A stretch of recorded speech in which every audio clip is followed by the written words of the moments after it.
Tick-tock, time to rock. I'm live with the Apostate Prophet. How's everyone doing? Take a minute or two here. Make sure we are, in fact, live. I see our faces. I see our awesome, awesome faces. Oh, yeah, I see them. Awesome. How you doing, AP? Good, good. Thank you. How are you doing? Good. Tick, tick, tock. I wanted to be like Sam Shamoon right now and tell you what you already know, which was. But first we have to wait because it always takes a while until we are live. Yeah. I saw this one live chat where he says it, and then you just mock him for saying that. That was. Hey guys, tell us if the sound's okay. I can always adjust things a little later. Hey, see there? I have this fluctuating microphone. Now it says I'm really loud, even though I'm not moving, not doing anything else. It adjusts automatically, and then anyway, it's not supposed to do that. Everyone, how is the sound? All right. Hey, check this out.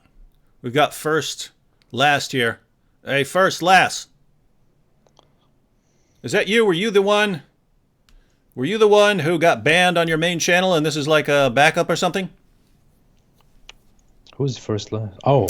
He's first and last. He was one of my mods, but Sam messaged me today and said first and last got his YouTube channel banned. So he's like on a backup channel now. Mm-hmm. That's kind of a growing issue, right? So the reason this is important is because we have problems with all of the platforms, but YouTube historically has been the best. Yeah. I mean, not compared to certain other platforms which have like a anything goes policy or something like that. They pretty much don't ban anyone. But of the main platforms like Facebook, Twitter, things like that, YouTube is the best in terms of actually being careful about banning people, whereas Facebook is like, oh, we heard a rumor from someone that you did something, and instead of just clicking to see whether it's true, we're just going to ban you for a week, and so it just makes and Twitter's the exact same way. So and this happened to you recently, right? We were talking right before we started. Yeah, definitely. So this happened not just Twitter, that was a while back, but now you're banned on Facebook. Oh yeah, no, I'm banned on Facebook. I just got banned a few days ago. I didn't even take it seriously. What was your funny crime? thing is, they took out four posts at once, and said these posts go against our community guidelines, and they're completely ridiculous things. You know, they wouldn't normally go against any community guidelines at all. And in some, I'm just making very, very normal comments. In one, I'm just sharing an article from somewhere else. And one is, you know, the website, The Religion of Peace. Oh yeah. And they do this thing annually. There's Ramadan Bombathon. Oh yeah. So I just shared that. Yeah, I made a video. I made a video series like 2 years ago called the Ramadan Bombathon, and my goodness, I mean, you're doing it and you're hoping, gosh, I hope it's not too bad. But it was like every 2 or 3 days there would be like a massive attack, like in Iraq or something like that, and Pakistan, and it was just a bloodbath, and it was like. It's messed up because I say beforehand, guys, did you know that every year during Ramadan, terrorist attacks spike because, you know, people are fasting and they're all, the more you, and we tend to think in the West, hey, the more you focus on your religion, the more peaceful you're going to become. That gets you away from all your political squabbles and stuff like that. And you focus more on your religion, you're going to become peaceful. And then, hey, Ramadan, we're really focusing on our religion right after we come out of the mosque right during our holiest month. Now it's time to go out and blow up a bunch of people. And people still can't figure that out. If the religion you're drawing closer to commands you to slaughter people in the name of Allah, drawing closer to the religion is not going to help you. So anyway, it kind of sucks that you say, hey, terrorist attacks are about to spike and I'm going to report them when they happen. And then it's like endless videos. It sucks because these are people being killed. And lots of the times it was Muslims being killed by another Muslim group. Yeah, I did this thing. I only took the end result, the end result in 2018 or so. Yeah, 2018. I took the end result that they posted on the website and made a very sarcastic comment about it. The religion of peace, Islam, won the race this year, and other religions couldn't come close at all, and stuff like that. Just a very sarcastic comment, and they just thought that was completely hate speech, goes against guidelines, banned. Yeah. So I have a 30-day ban right now. Yeah, either they are just extremely sloppy. Well, I can think of three possibilities. They're Either dumb. they're just extremely sloppy. Like they actually get a complaint, and it doesn't matter who the complaint is from. They just, without even bothering to look at what the complaint is about, they'll go ahead and click ban. Right? That's one possibility, right? Like they're just so busy. Like they're getting millions of flags a day, and there's like 4 people working in there, so they just don't have time to actually look at what's being flagged. That's one possibility. Two is that they're actually biased, right? Like they're out to get you too. Like you actually have leftists there or Muslims there, and they're looking for a reason to ban you. And then the third, actually, I forgot what the third was. I had 3 in my mind at first, and then was what I get for They sleep. don't understand sarcasm because they're stupid. That's possible, because I mean the idea we don't know who's working back there, right? But I mean, gosh, these guys, they're either evil, or they're incredibly sloppy, or they're irretrievably stupid, right? Like blocking me for posting something saying "Don't salute Hitler," right? For those of you guys who didn't see that, there's a famous picture of a crowd that was commanded to salute Hitler, and the whole crowd gave the Hitler salute except one dude who stood there with his arms folded, right? And so I posted a picture saying, "Be like this guy," right? And they said this violates our terms on hate speech or something like that. It's insane, right? So someone who would see that, you either have to be a complete moron, right? Like, durr, I don't understand what this means. I think it's got people saluting Hitler in it, and even though it's circling this one and saying be like this guy's not saluting, it's got Nazis, so it's hate speech, right? So you either have to be like that, or you're looking for a reason to block us, or you're just not looking. Well, you remember my Twitter ban, right? For my Twitter ban, it was just a comment where I basically just cited Islamic rules, Islamic laws, and I condemned that. I didn't glorify that or anything. I didn't just make a comment on that. I condemned that and said that is evil. Such rules are evil, and that you shouldn't be like that. And they banned me for that. And the thing is, there was a bit sarcasm included, and I think they were probably not able to understand that.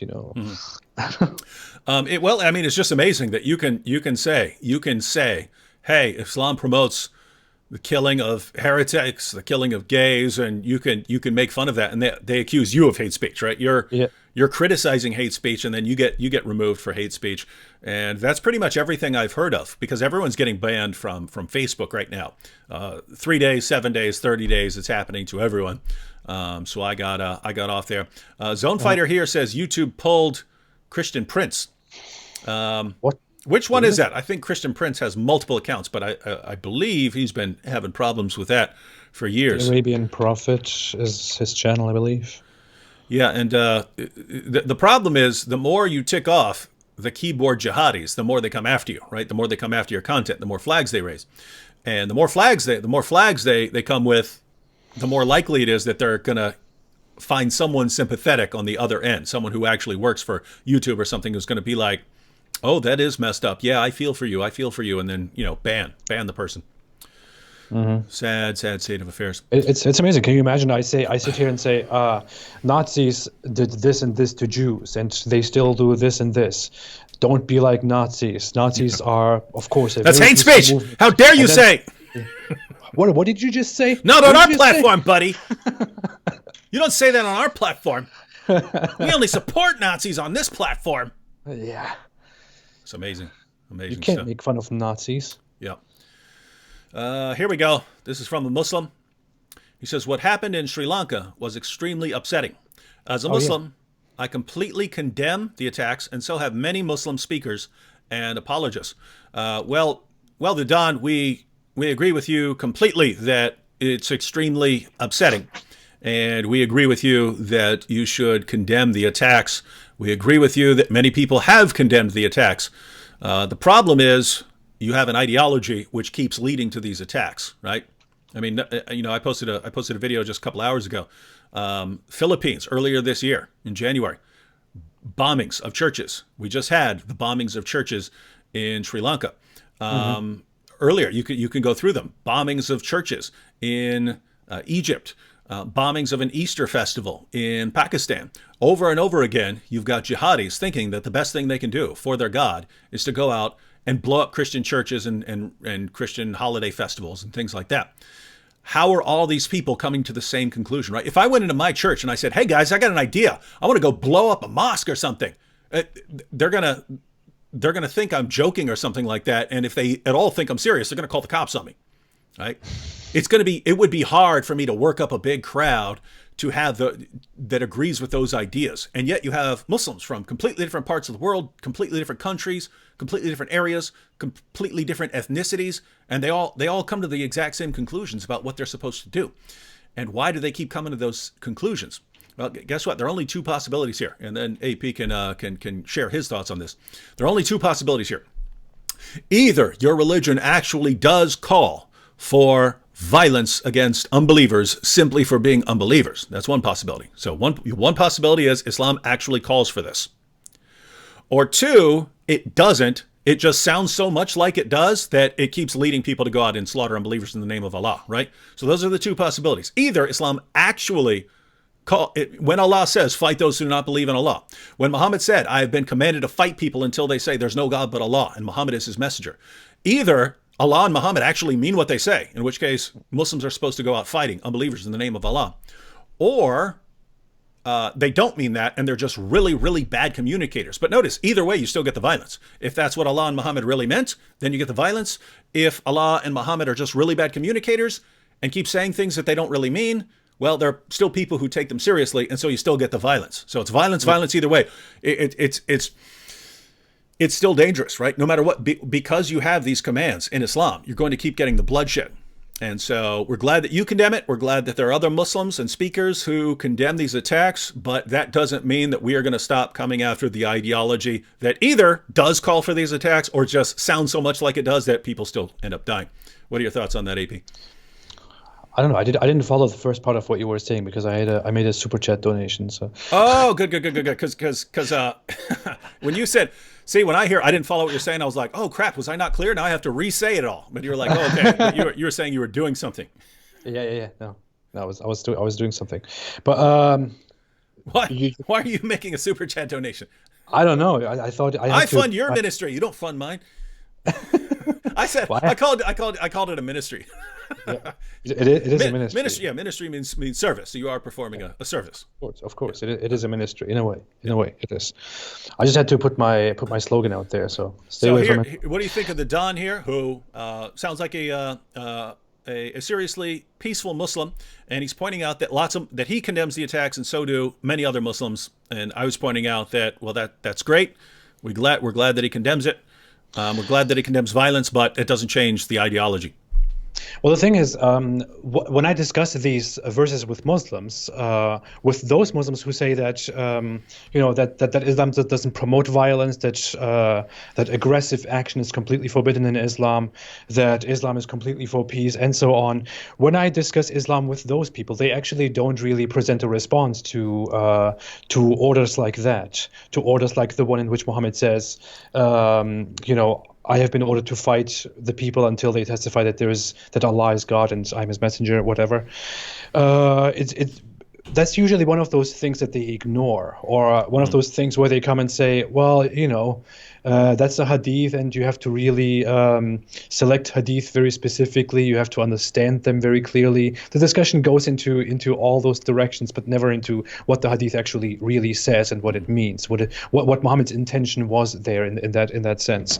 But it's funny. I had this discussion recently with a fundamentalist Muslim. I didn't have a very big discussion about it, but when it was mentioned, this specific hadith, he said publicly on Facebook or on some other platform that if this phrase was taken, and it said something like, I have been ordered to fight until everyone embraces human rights and stuff like that, then it would definitely not cause any outrage at all, because you're a biased people. When it's Islam, you say this and this, but when it's your own values, you don't do anything at all. So I don't know. I'm making this point because there is this distinction between those we call moderate Muslims, very wrongfully, and those we call fundamentalist Muslims, and those who are in between but who are also religious. Now, those who are in between but also religious probably have their own reasons as to why they reject such rulings. But I wouldn't even, I don't know who this person was who made that comment, but, oh, the Don, yeah. I wouldn't even think that the Don has any opinion on this specific hadith that we are talking about.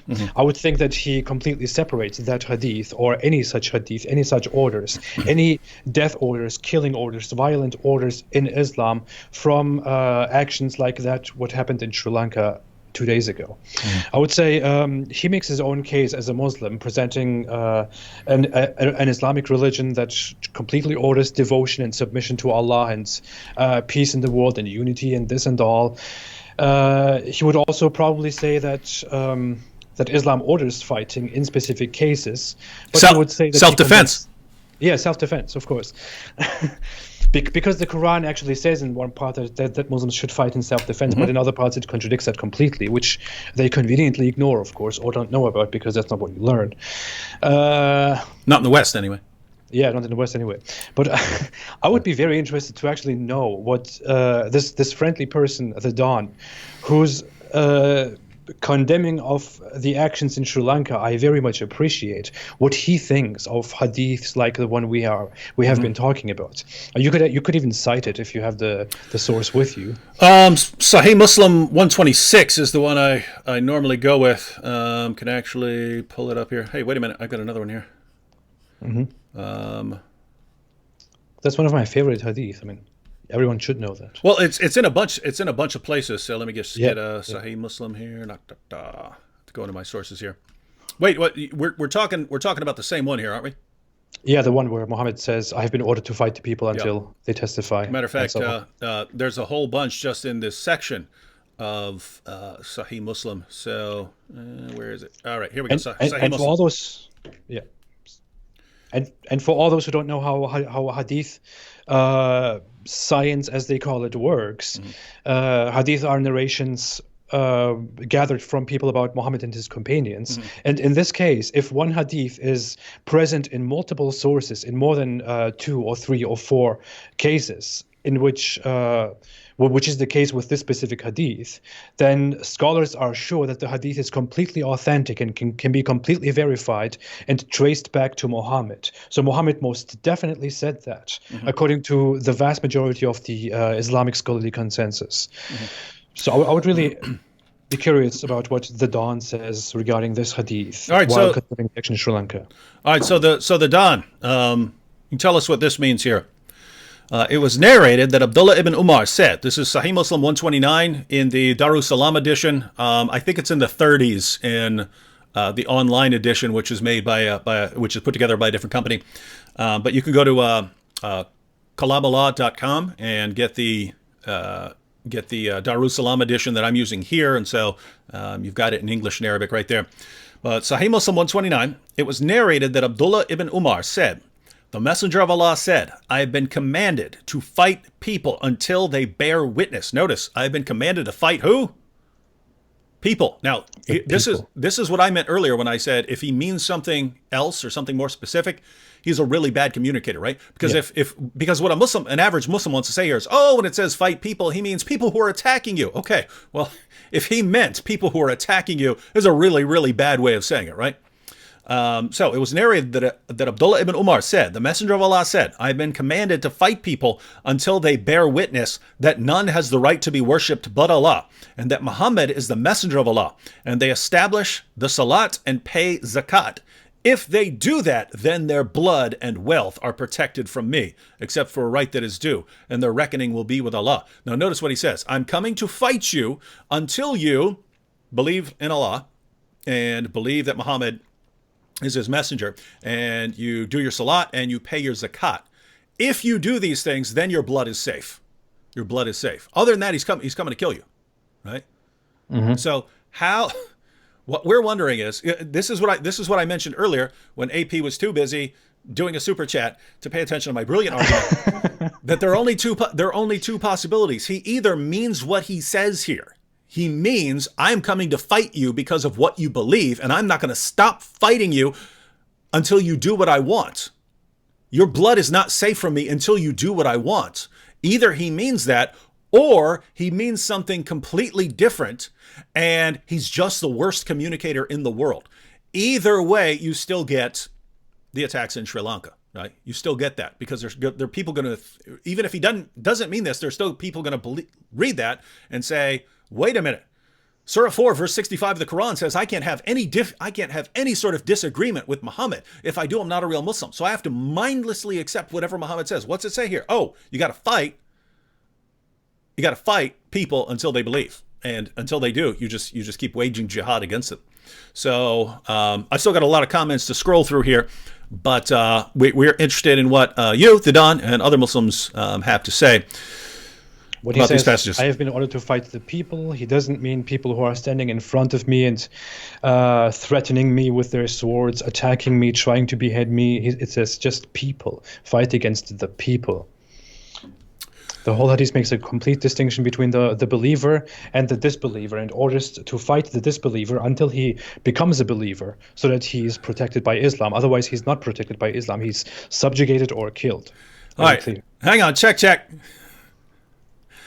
Jennifer's saying, my mic is too loud. I told everyone, I have this problem with this thing automatically adjusting. It will tell me it's too low, and then it will automatically adjust higher. And I will adjust it higher, and it will tell me and then it will adjust to lower, and cannot figure out what I need to bring a tech guy in here to break this down, because I couldn't find any articles on this or anything else. This isn't supposed to do that. There's nothing on my computer that's supposed to be doing that. But I've used two different microphones here. The one was doing that, so I thought it was the microphone. I got a different microphone. This one's top of the line. It's still doing that. So, all right, I just got mic problems. Can you make my voice louder instead? No, she said it was too loud, like to where it's clipping, right? Like it's if it's up too loud, it's getting distorted. All right, I'll just keep tweaking it. Hey, did you see this? This is from Munir. He says, I don't know about you, but I'm looking forward to being called Christmas worshiper in a couple of months. Oh yeah. Did you hear about that? Did you see that? That's crazy. Yeah, I did. Do you want to tell everyone what that's about? Well, you mean the whole Hillary Clinton, Obama thing? Yeah. Did you follow that? Well, yeah. Well, I even have the tweets ready. I posted them just earlier today. But what happened is, basically, when the Christchurch attack happened, Hillary Clinton and Obama both said that they're upheld by this attack on Muslims, and that we will always stand with our Muslims and stuff like that. But they explicitly said Muslims. They said that Islamophobia is a problem, that they stand with Muslims, and so on. But when this attack happened in Sri Lanka, the only thing they said about the people who died was, we must stand united against violence in this horrific attack on Easter worshippers. Yeah. Easter worshippers. Yeah. Did you see Ben Shapiro's clip?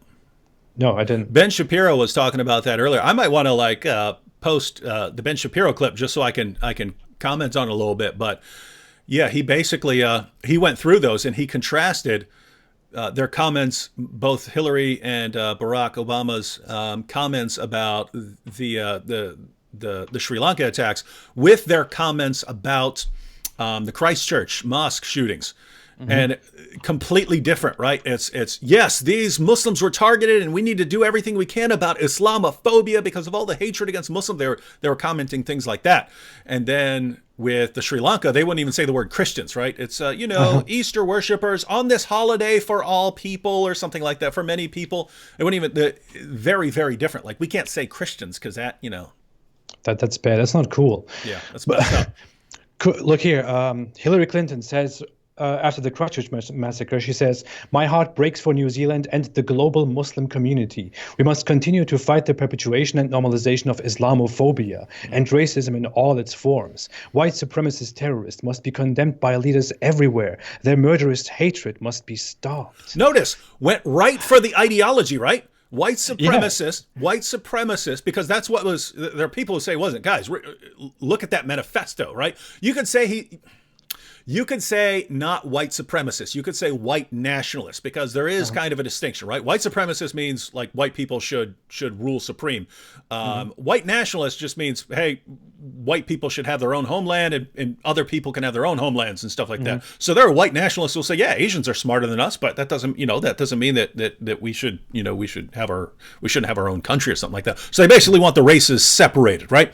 I think that's ridiculous. My wife's half Asian, but just assuming you make that distinction, notice Hillary goes directly for the ideology. Here's what he said in his manifesto. We're taking him at his word that this is his true motivation. Now you see what this ideology does. Let's attack this ideology. We need to confront this ideology wherever we find it. Globally.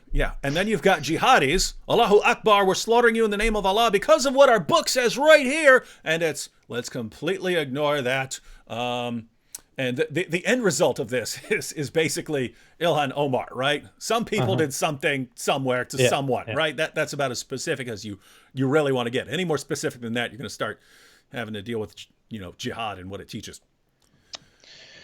Anyway, hello to all Easter worshippers. Thanks for being here again, dear Easter worshippers. Here's the follow-up from first and last, and then we'll guys, we normally kind of just chat randomly, address comments here at the beginning because it takes a few minutes for everyone to get on, but we've got almost 2,000 people. We've got over 1,800 right now watching, so that is a huge group, and it shows that people are really concerned about the issue here because, gosh, man. Well, let me go and just point out what happened the first and last year, because guys, this is also a massive concern, right? At the end of the day, I don't really care about Facebook, but I know a lot of people really love to use it, and that's like their main focus. I never cared much about Facebook or Twitter because my main focus has always been YouTube, right? So Twitter and Facebook, I just used basically to post my videos there. So the emphasis was always YouTube. So, if they start banning me, I don't really care. It's not worth my time to care much, but I keep bringing it up because there are other people who are going to be affected by this as well. And so I want to kind of speak out on their behalf.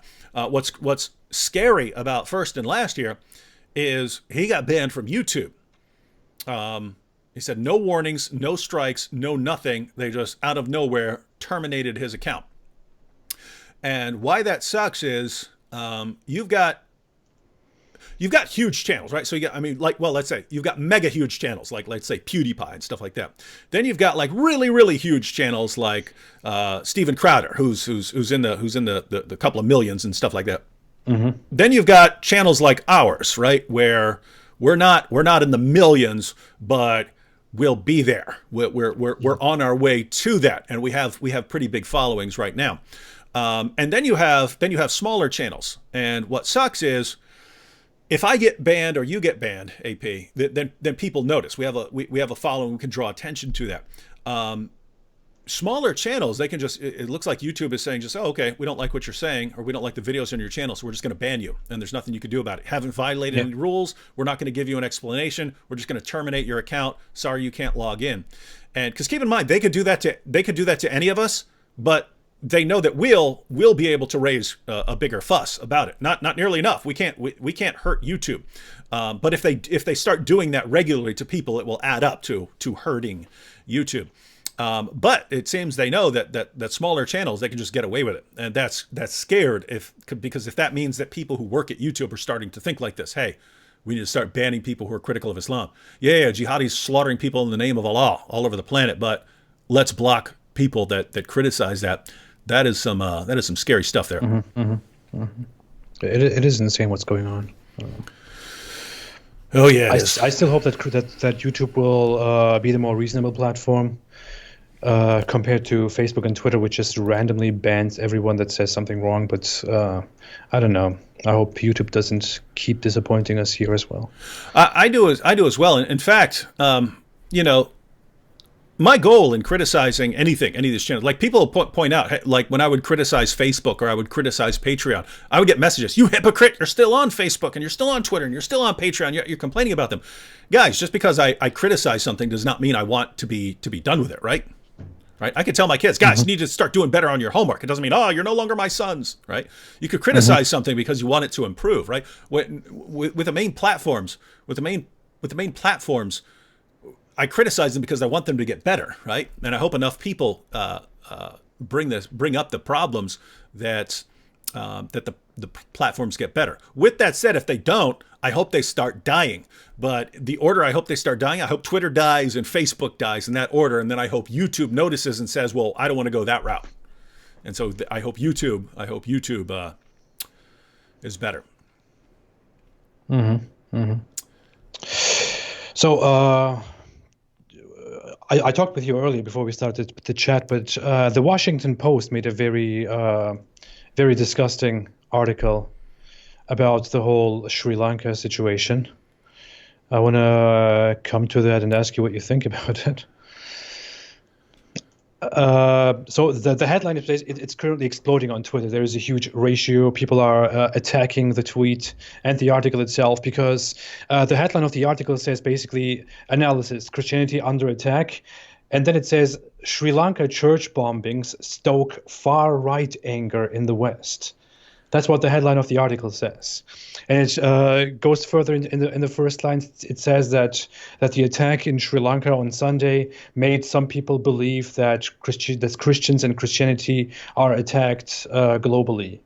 But the whole article goes toward saying that this is not necessarily true, and the far right are currently using the Sri Lanka bombing because they are and pretending to be angry about it and stuff like that. It's a disgusting. Yeah, you can't genuinely be angry about 300 people being blown up as they're praying or as they're having breakfast at a hotel, right? Mm-hmm. Did you read like one of the people was I think he's from Denmark. The guy's a billionaire. He's like the biggest landholder in Scotland and the richest guy in Denmark. He was there on vacation with his wife and 4 kids, and 3 of his kids got blown up. Can you imagine that? Guys, they're coming after jihad does not discriminate, right? They'll anyone.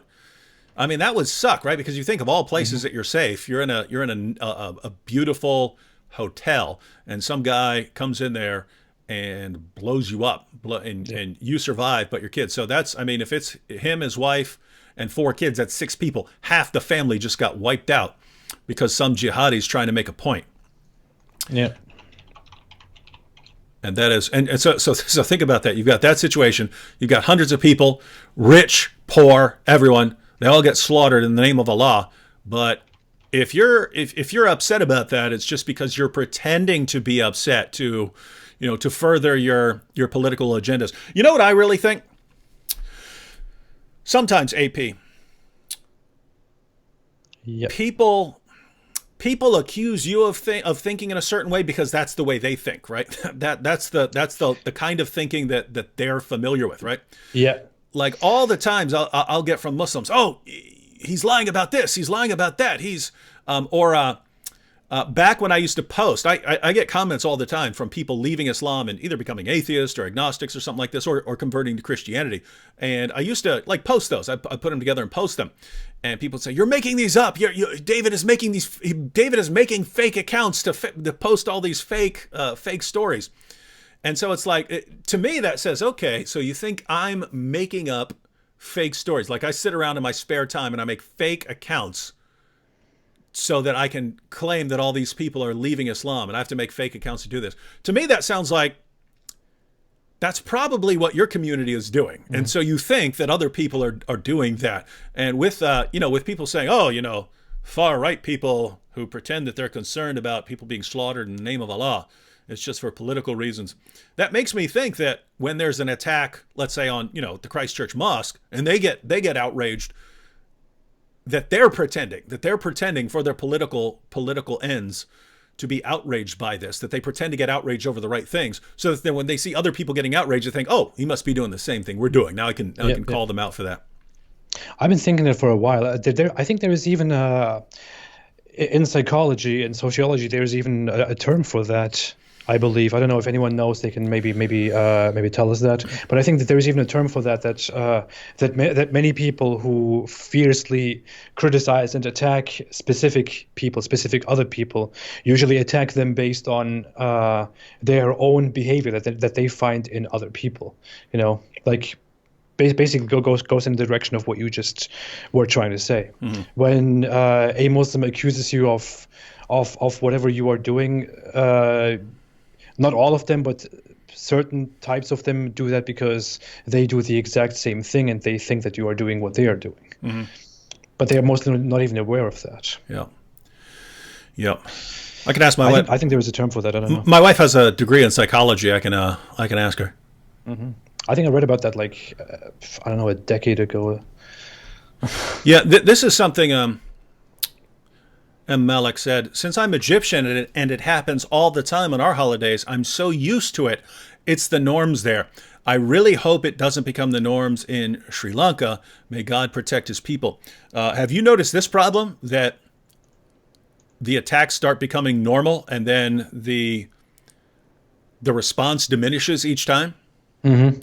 Like, I remember the biggest, most epic protest that I ever went to. I would just go. I wouldn't go to participate. I would just go to record and post videos. But this video's got to be still somewhere on my channel. But years ago. But there was and Melek here, you would remember this since you're Egyptian. But it was one of the I think it was the Coptic Christmas attack from years ago, where I think 8 people got shot. And I heard that cops were having a rally in New York City. And so I went down there, and there must have been 15, 20,000. I didn't know there were that many cops in the country, but I mean, it was just people as far as you could see. And this is back in the days when me and Sam did a show called Jesus or Muhammad. And I showed up, and I just thought I was going to walk around recording and stuff. And as soon as I got there, people turned around and they go, "We love you!" And they started coming up to me and stuff. So, but it was just, there was that level of response, right? And people are shouting, "Obama, Obama, where are you? Where are you when we're suffering? If someone else is, if this were Muslims, you would be there. Why aren't you helping us?" And it was huge. It was right out in front of the United Nations building, but it spilled all the way across the street, all the way up the hill, all the way around monuments. There were people everywhere. But guess what? The attacks didn't stop. And next year, you go to another rally, and there's way fewer people there. And the next year, there are more attacks on a religious holiday, and far fewer people there. And then the rallies just stop, right? I mean, It seems like the outrage should be building, but it just seems like people get used to the attacks. You get used to the attack. And so what's being said here is, in Egypt, there's no longer the same level of outrage over the attacks because we're just used to it. We're used to being attacked on holidays and stuff like this. We hope it doesn't happen this way in Sri Lanka, that, right now there's outrage, but if you don't get these guys, if you don't get all of these guys and you don't stop this movement, you're gonna keep having the same thing. Yeah, well, there are several countries, like Egypt is one of them. In Sudan, things happen frequently. Nigeria is one of them. I believe in the Philippines, it happens quite frequently. There are some countries, Pakistan is one of them, where attacks have been happening forever and ever. They keep happening, and sometimes there is just a year of silence, a year of nothing going on. But then again, an attack on a church happens, or on a gathering of Christians happens. Dozens of people die, 100 people die, more than 200 people die, and the world just starts ignoring that because it has been happening forever, and it just didn't end. And yeah, I just basically said the same thing you said, but let's hope it doesn't come to that in Sri Lanka. Salmon Player here says, "David, but if you say let's start a crusade against Muslims, all Christians would join you." Notice what he just said. He said all Christians are ready to go on a killing spree of Muslims. Yeah. Could you imagine if I said that about Muslims? All Muslims are ready to kill as soon as you tell them. I'd get banned. But this is the Muslim apologists who are here defending Islam. All Christians are ready. All Christians are waiting. All Christians are waiting to go on a killing spree. You just have to call them. Bull. I could go up to every Christian I know and say, let's go on a crusade. Every last one of them is going to think that I've finally gone off the deep end. They're going to say, David, you got to go back. You got to go back to the mental hospital. That's what I would think. All right. So, gosh, I'm like a quarter of the way scrolling down through these comments. I gotta find a way to do this way more quickly.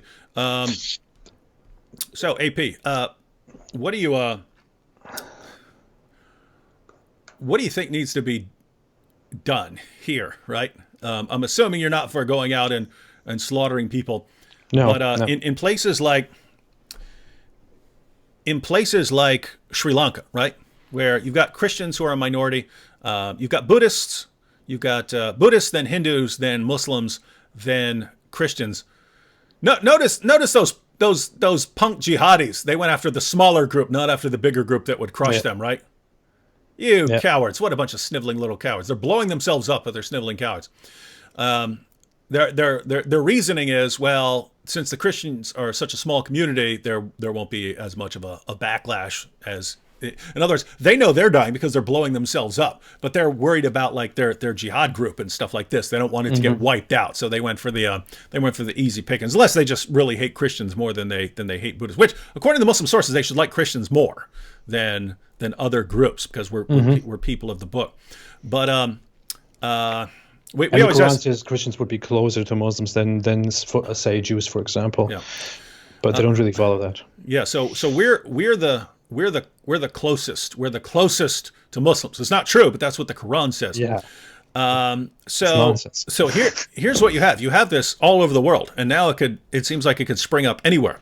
It happens pretty regularly in places like Egypt and Pakistan, where you have minorities of Christians and a massive Muslim majority. It happens in places where you have a Muslim sect that's a minority to a larger Muslim sect, and then you'll have the terrorist attacks. But I mean, gosh, here you have. I mean, think about this, right? You kind of. It's not surprising to have the terrorist attacks in a place like the United States or in a European country because there's the terrorists can justify what they're doing. They can justify their calls for violence, right? They say, look at what the United States has done in the Middle East. Look at what Great Britain has done. This is why we have to go and fight them. Yeah. What in the world is Sri Lanka doing? That means they could just go start slaughtering people anywhere. And you could say, well, because of the civil war that we had in the past or something like this, but the Christians aren't hurting you, right? Why are you going after these guys? That means it's just a religious basis, and this is a small, seemingly insignificant group that just killed 300 people. I couldn't make sense of that. Why? Why Sri Lanka? Why Christians? Yeah. So anyway, the point is that's creepy because that just means it can pop up anywhere, right? You again, you could be having breakfast with your kids or something like this, and you all get blown up in a place that you would think is the safest place in the world, right? So, I mean, it was dangerous years ago, but it has become like a vacation spot, like an awesome, beautiful vacation spot. It's one of the most beautiful places in the world. And now bloodbath. Yeah. So I saw this comment earlier, which was from the Islamophobic prophet who tries to be me. Yeah. I don't know what exactly the wording was, but it was something like, oh yeah, I got it. So AP and David, what's the solution? We already know what's happening. Sorry for being rude, but what's the point? What's the solution? Yeah. That's what I was trying to get with you, because Robert Spencer and I have actually talked about that before. What are your thoughts on that in terms of talking long-term global? Now with specific small-scale stuff and terrorist attacks, that's got to be like military response, and you hope your intelligence services are doing a good job and stuff. But that's the best you can do with a specific terrorist attack, right? Like when people, because this happens all the time in the United States. I was when we lived in the Bronx, we heard about, it was like 12 or 13 attempted terrorist attacks in New York in a row that were caught. They caught them ahead of time, right? Because they had really good intelligence. So with specific attacks, it's something like that. But with that, it's just a Band-Aid, right? And you're not going to catch everyone, because you always have people who are just going to grab a truck and go plow it into people. And how do you stop someone like that? So short term, you have to have stuff like that. As far as long term, what do you think the long term solution would be? I don't know. I mean, it's a question that we often get, that I often think about, but I can't really. I don't know. It's a very hard thing. In the case of Sri Lanka, for example, the media reports that the police even Yeah. knew ahead that something was going to happen, that this group was planning something, that they had reports of this group planning several attacks, but the police didn't react. The intelligence services didn't react because I don't know why. They were afraid of steering more controversy or division between religious groups, or they didn't take it that seriously, or they thought they could prevent it on the spot. But they didn't actually interfere. So they could have prevented all of this, but it didn't work. But in other countries, like I don't know, just until last year, it happened for several years. So many attacks happened in the UK, for example. They happen in many other countries, in many non-Muslim countries. I'm not gonna go into the Islamic world and how they deal with this whole situation, because that's a whole different story. They can't deal with this whole Islamic terrorism situation the way non-Islamic countries deal with it. But non-Muslim countries, how they would deal with it, I think it's easy in a way to tackle this issue. It's hard in a different way. It's easy in that they should start taking the threat of extremist Islamic gatherings and organizations seriously. In the West, for example, we have this issue that when someone talks about Islamic terrorism and Islamic extremism, when we talk about Islamic fundamentalism, we can cite several mosques. We can mention several mosques and institutions and regular gatherings in Canada, in America, in the UK, in Germany, in Sweden, and many other European countries, where you can find extreme examples of what Islam can look like. Where imams like that Pakistani imam in the UK, who recently was in prison for several years. You can find gatherings and mosques like that where they really actively preach that jihad is a great thing, that you can have sex slaves, that Islam allows sex slaves, that Islam allows to eventually beat the infidel and to spread Islam to the entire world one way or another.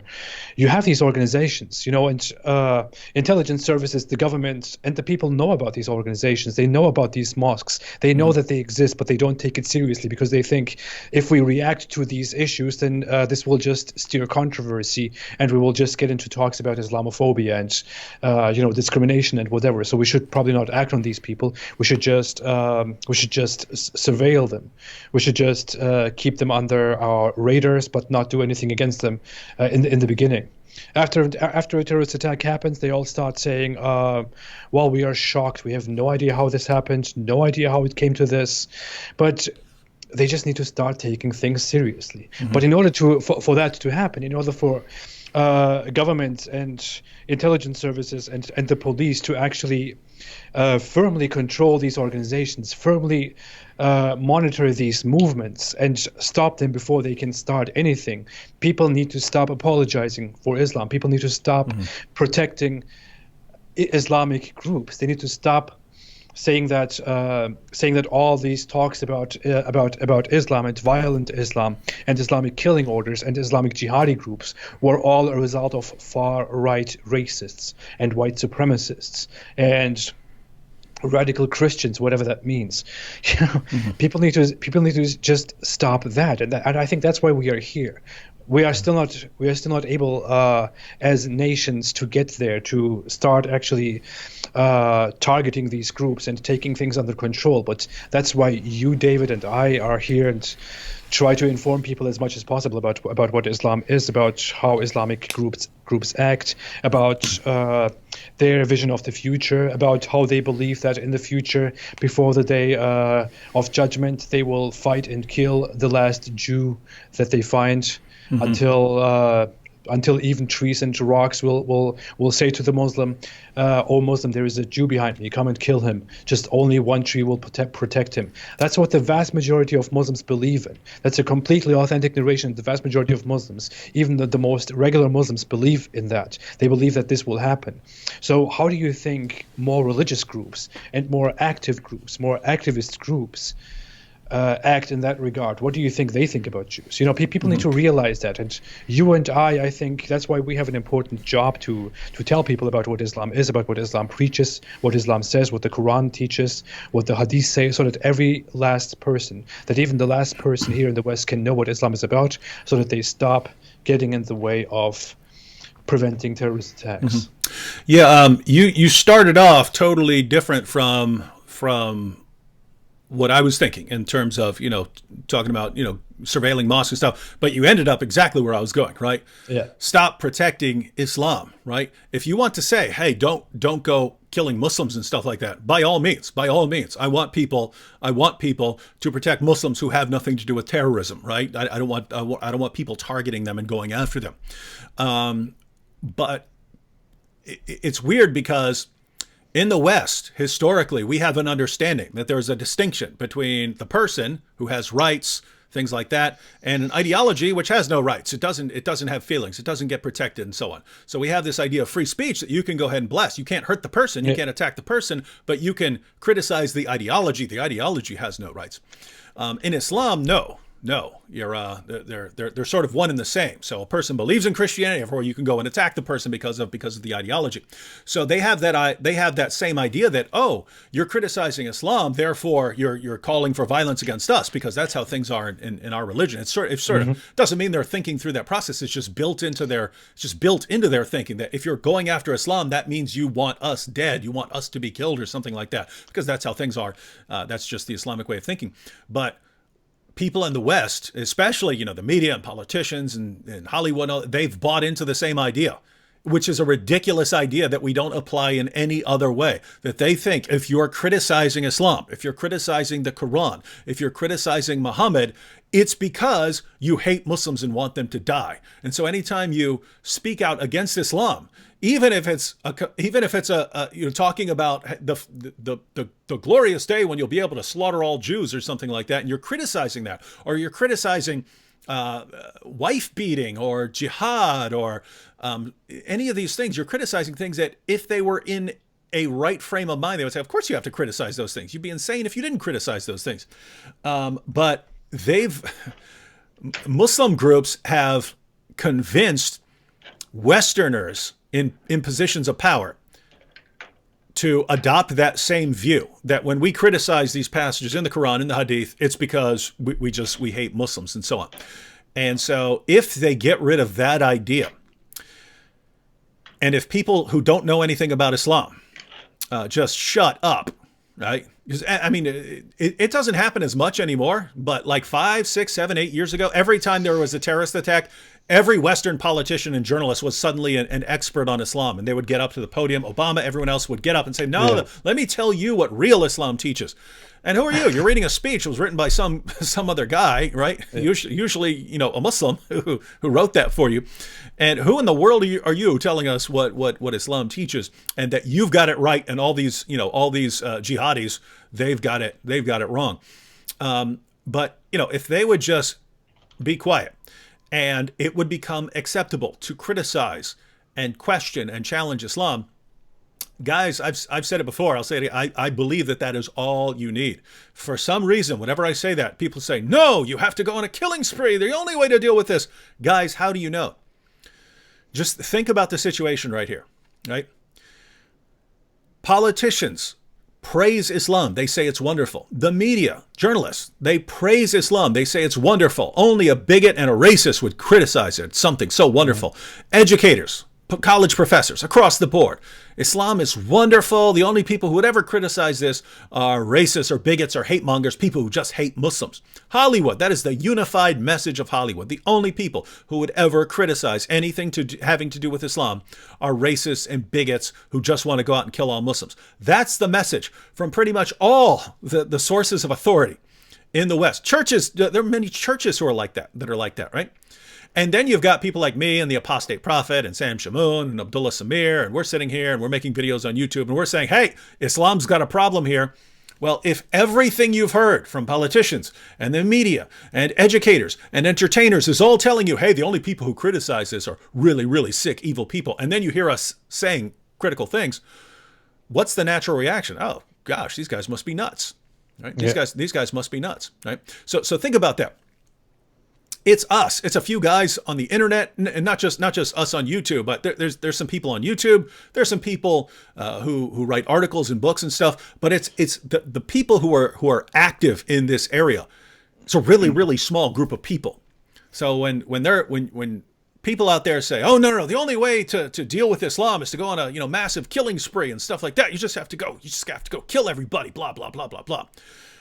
How do you know, right? It's never been tried.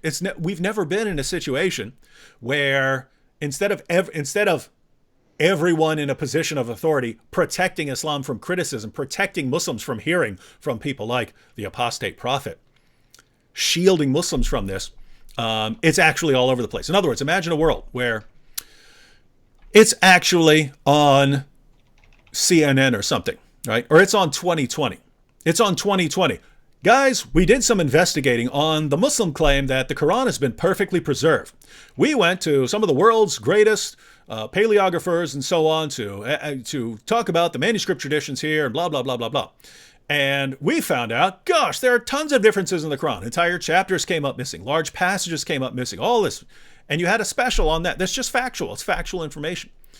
Well, guess what? Now it's not just a couple of us on YouTube saying, "Hey guys, the claim that the Quran has been perfectly preserved is idiotic nonsense that you've been lied to about." Now everyone sees it and everyone knows it. Well, guess what? If you do that for all of the core Muslim claims, it's a completely different situation.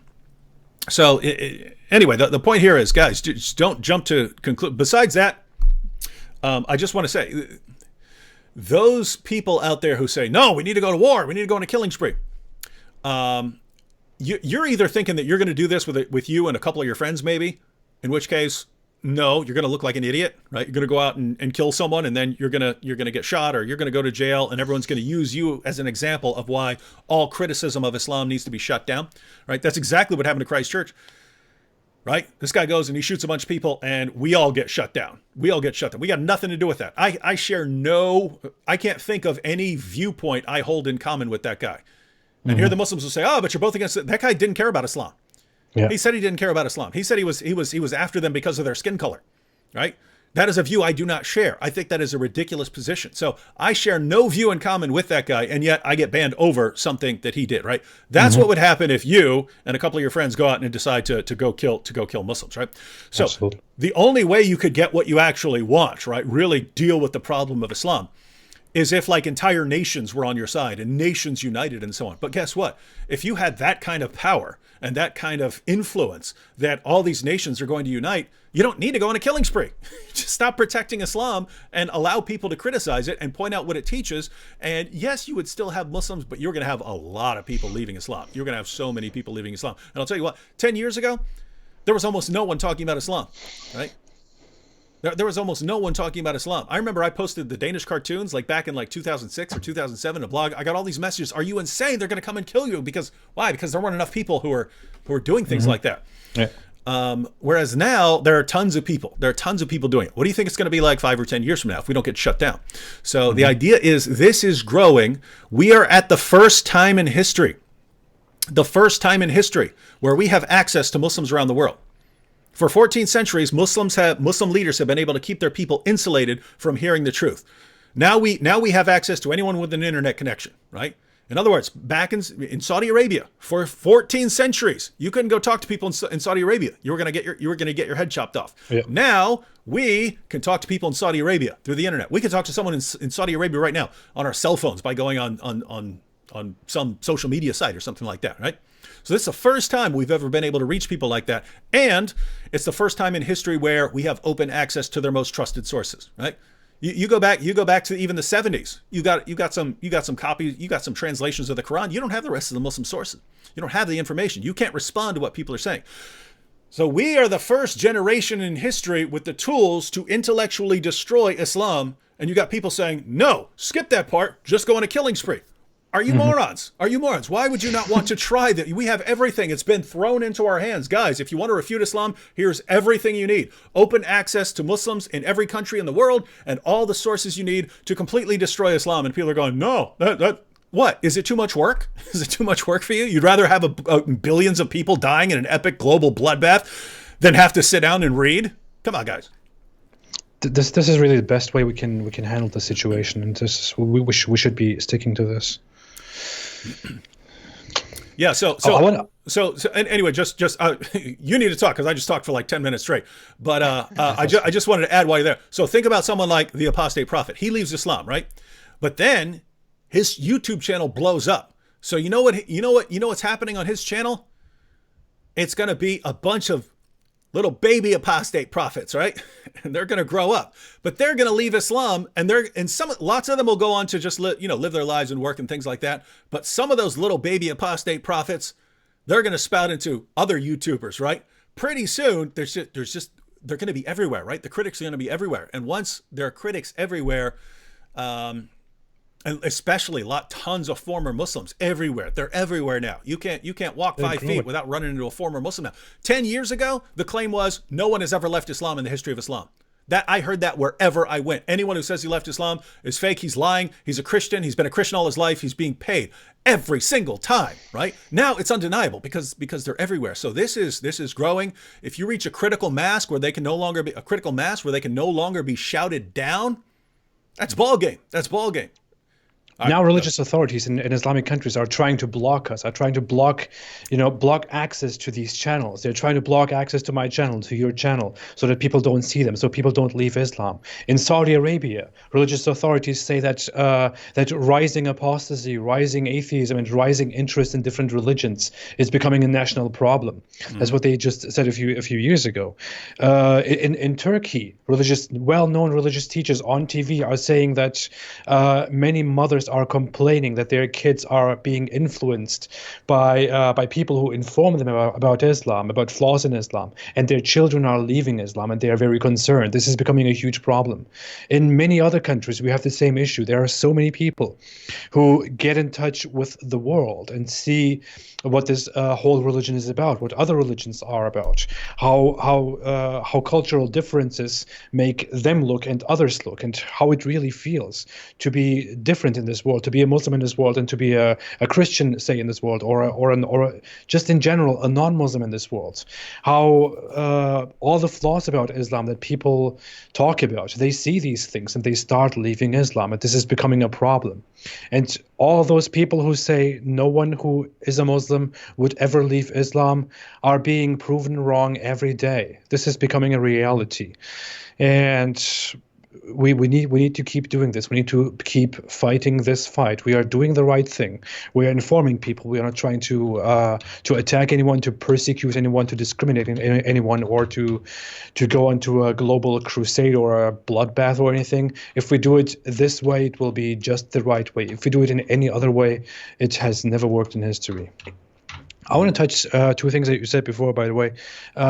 You put it very nicely when you said that when Islamic apologists in the West, accuse us of being hateful and racist and whatever because we criticize Islam, that they think we are doing what they are doing, that we are trying to act toward Muslims and Islam how they are acting toward non-Muslims. That's a very, very interesting way to put it, because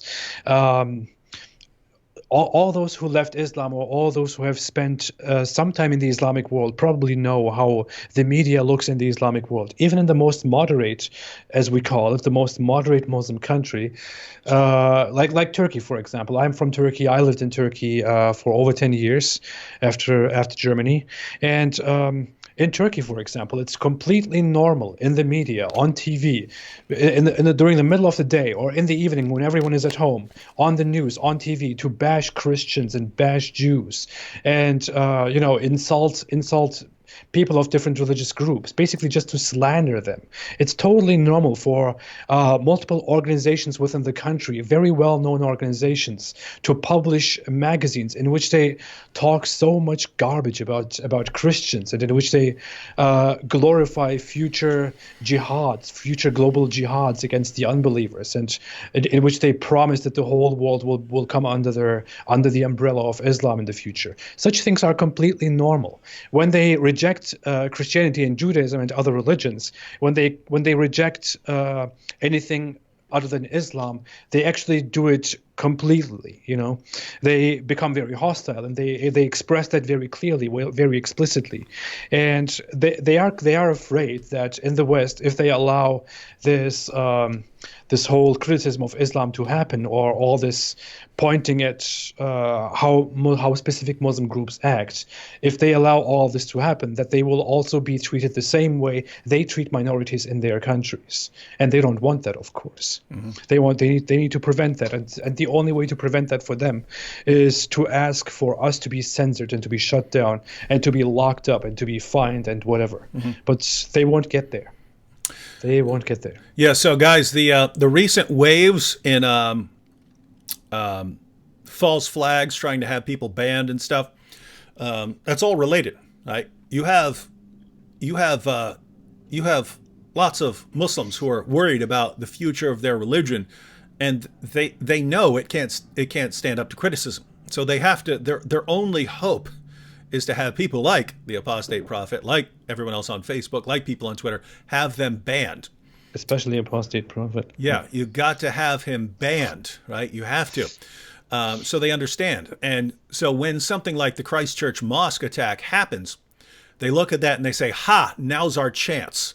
We can use the dead bodies of our fellow Muslims to go after these guys that we've been calling for them to get banned, but now we can go to Facebook, now we can go to Twitter and say, the reason these guys are getting killed is because of guys like this. It's guys like the Apostate Prophet who just got these guys killed by a white supremacist eco-fascist. So could you please shut down their channels, please? And then they get some sympathetic people on the other end. Well, gosh, I don't want these guys spreading hate against Islam, an ideology that has no feelings, right? So yeah, we have to shut them down. But that is their goal. That is their goal. They understand that in order to protect their religion, they have to have us banned. But think about that. If even Muslims are convinced that they have to shut us down or their religion is in trouble, what's that mean? It means if they don't get us shut down, their religion's probably in trouble. They see it, right? We see it, they see it. You have lots of people who don't see it because they're not paying attention, but we see it, and we know that. So, guys, before you go around calling for epic bloodbaths and wars and stuff like that, just think, what are the jihadis really terrified of, right?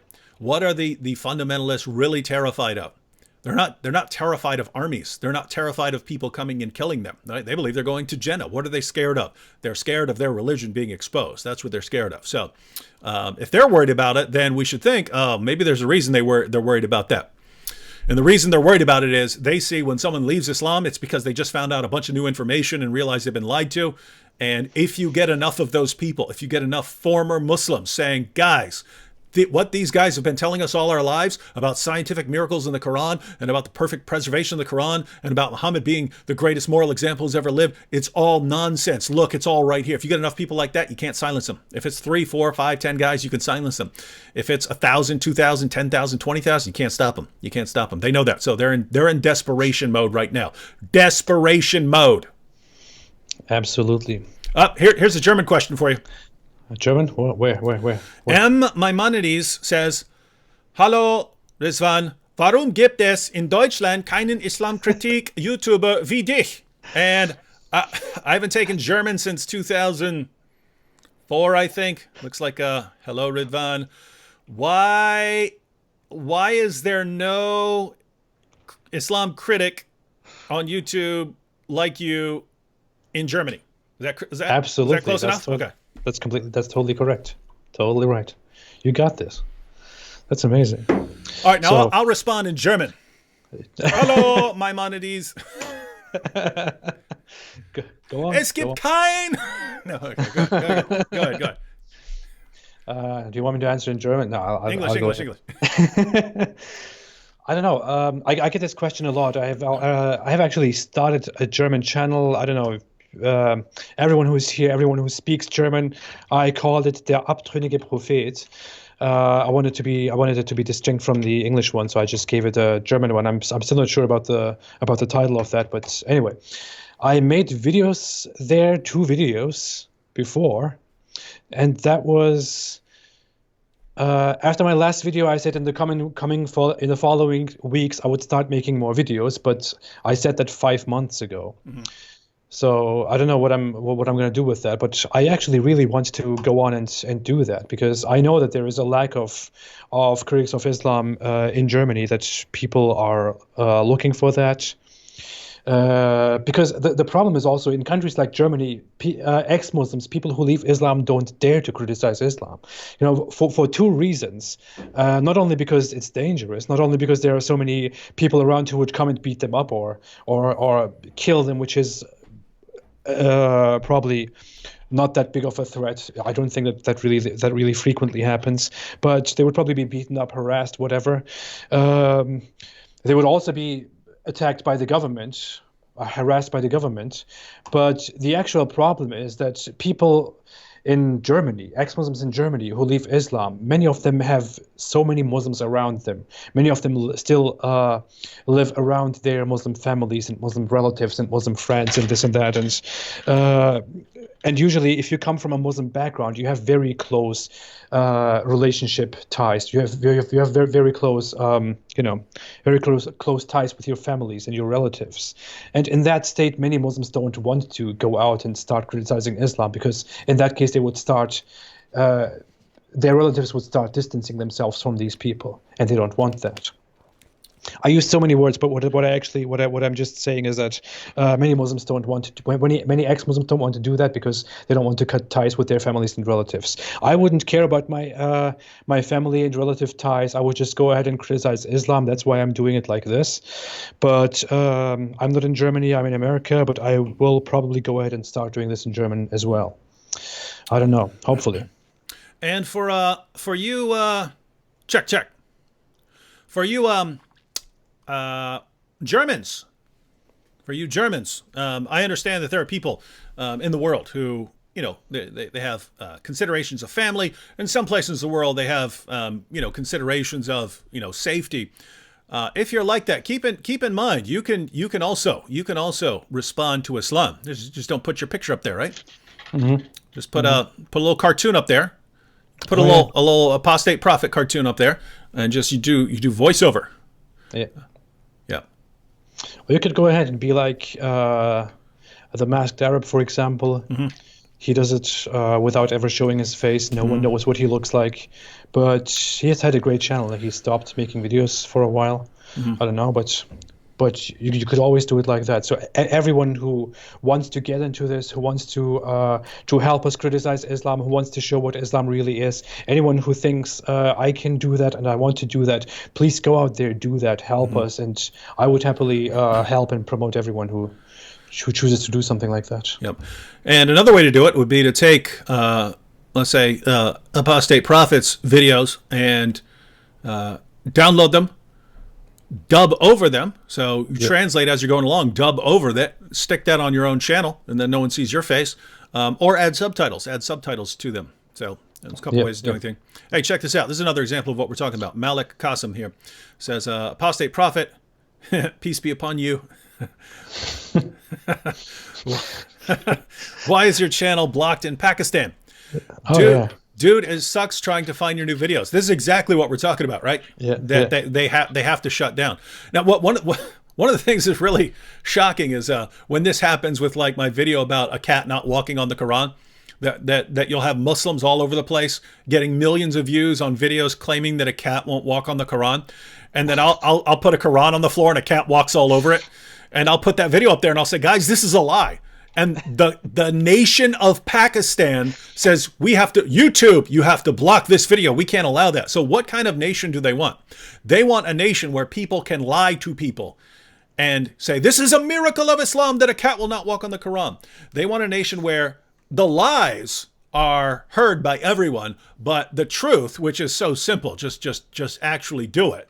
That's never heard. That's blocked. So they want the lies. They want the lies, right? And that's the only thing they can see to do to defend their religion. Because just imagine, right? Well, why would they be scared of me pointing out that something is a false claim?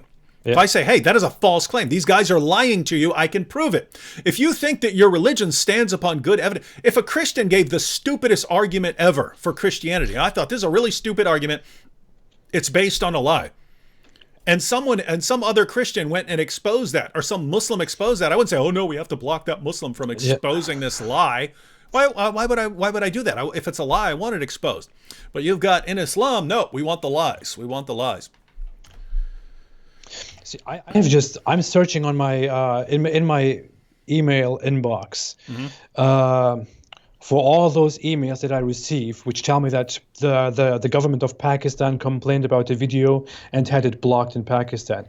I see so far about 30 notifications. 30 of my videos have been blocked in Pakistan. Can you just imagine that the country Pakistan blocked access to my channel? Yeah. So they really blocked access to my channel. Any regular person who is in Pakistan and who wants to come on my channel will see that this channel is not available, or your connection is not all right, or whatever they see. They have to use a VPN. They have to pretend they are somewhere else in order to reach my channel. On top of that, on top of making such a block, they also complain to YouTube, the government, and block 30 of my videos. You know, blocking my channel is not enough. They also want to go ahead and block my videos. That's crazy. What kind of nation is that? Seriously, I mean, if there are viewers from Pakistan, I'm very sorry, but seriously, what kind of nation is that? Mm-hmm. What kind of nation is that? Is anyone proud of that? No, you've got people who work for the government of Pakistan who sit around trying to figure out how to block all our videos and block all our channels and stuff like that. Right? Makes me feel kind of special. There's some guy sitting in the government of Pakistan keeping track of our videos and just complaining about them to YouTube. That's amazing. This guy's getting paid. His job is to block our stuff and to constantly contact YouTube and say, "Can you block this? Can you block that?" We can't allow people to actually get that information and come to an informed decision about Islam. We can't allow that. We have to keep them in the dark. We have to keep them in the dark. Can you imagine that there's this guy in the government of Pakistan, whenever you post a video, he receives a notification, David Wood just uploaded a video, and he's like, okay, I have work to do again. And then he goes and files a complaint about that video to YouTube.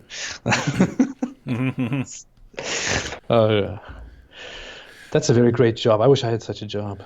Hey, check out Omar Mujahid here. You will never stop the spreading Islam. Smiley face, smiley face. One God, not three into one. You'll never stop. Guy, Umar, why do so many people on your side have to silence anyone who disagrees with them? Either by killing them, as they do in Muslim countries, or locking them up or something like that, or by trying to have them blocked and banned. The people who do this are cowards, Umar, right? And that is very common. Have you guys ever heard of me trying to get someone banned and deplatformed from YouTube or Twitter? Keep in mind that's different from blocking people. If you don't want to hear from someone on Twitter, you have the ability to block them, right? Right? You don't have to listen. If you don't like someone, then you don't have to listen to them. Yeah. But what will do? Oh, I don't want anyone to hear what this person has to say. I want to have him get deplatformed because he's talking about Islam's most trusted sources. Dude, if you think nothing can stop Islam, why are you trying so hard to stop information from being spread? Right? You know you're scared. You know why you're scared. You know what's in your sources. The vast majority of the world's population doesn't know what's in your sources, and you don't want them to know what's in your sources. If you really thought it was true, why wouldn't you want everyone to know, oh, look how glorious all this information about our prophet cleaning the semen stains off. I mean, Aisha cleaning his semen stains off his robe before he goes to the mosque. All the sources that we have on that, Muhammad telling his followers how to pluck their armpit hairs and stuff. What? Why would you be so scared of people having that? Shouldn't you be shouting that stuff from the rooftops? Our prophet had sex with a 9-year-old girl. It's so wonderful and glorious. You should all know that he is the greatest. No, you don't want anyone to know that stuff, right? So you're ashamed of him. You're trying to hide it, and that's why you're trying to get people deplatformed. Next. He also had a dozen wives, by the way. We have a great prophet. No, he couldn't have, because the Quran says you're only allowed to have 4. But the prophet is special. You mean like in Surah 33:50, where Allah says that Muhammad and only Muhammad can have more? Yes. That's not convenient at all. That's not suspicious. Hey, Umar, how about that time when your prophet swore an oath to all his wives, because he had tons of wives, that he swore an oath to his wives that he'd stop having sex with his slave girl, marry the Copt. Oh. And then Allah revealed, Surah 66, verses 1 to 2. Hey, I didn't tell you to take that oath. You get right back to having sex with your slave girl. I didn't tell you that. So Allah orders Muhammad to break his oath. Yeah. Don't listen to your wives. Enjoy your sex slave. I allow that. I am Allah, the Almighty. That's not suspicious. or Muhammad, Surah 33, verse 37. Hey, Muhammad, you know what I really need you to do? I need you to marry and have sex with the wife of your own adopted son. I need you to do that. But there's a reason I need people to do that. So I need you to do that so that other people will understand that it's okay to do. In case they were wondering about whether they should be marrying the wives with their own adopted sons. In case they were wondering, this is a huge moral problem for people around the world. People for centuries have been wondering about that. Do I or do I not marry the wife of my own adopted son? Because my gut's telling me no, but I don't know. I need wisdom from Allah. Finally, Allah reveals it to Muhammad by ordering him to take the wife of his own adopted son. This is your prophet, right? This is the stuff you want to shout from the rooftops? Come on, dude. You know why you're scared. That is great. Yeah. Oh yeah, and when the wife says, I don't want to have this marriage, then just say, if Allah makes an order, you are not supposed to question that order. You're supposed to follow that order. That's exactly what the Quran says. That doesn't sound suspicious at all. Yeah. Yeah. Muhammad's the pattern of conduct, dude. Anyway. Hey, Umar, would you marry the wife of your own adopted son? Oh, wait, you can't have an adopted son because Islam abolishes adoption. So what's the point of the It's the same chapter where adoption is abolished. What's the point of having Muhammad do it? You see the problem? You see the problem, dude? See, I can ask you, hey, would you marry the wife of your own adopted son? So what? Adoption? We don't do that in Islam. Right. What was the point of the revelation? Because Surah 33, verse 37, Allah says, Muhammad, this is why you absolutely must take that super beautiful woman that your adopted son is married to, take her for yourself. You have to do it to set an example so that everyone else understands they can do this too. But then, in the same chapter, abolishes adoption so that the situation will never again arise. It's Muhammad, I really need you to do this thing so that everyone knows it's okay, even though the situation is never going to arise again. This is the wisdom of Allah.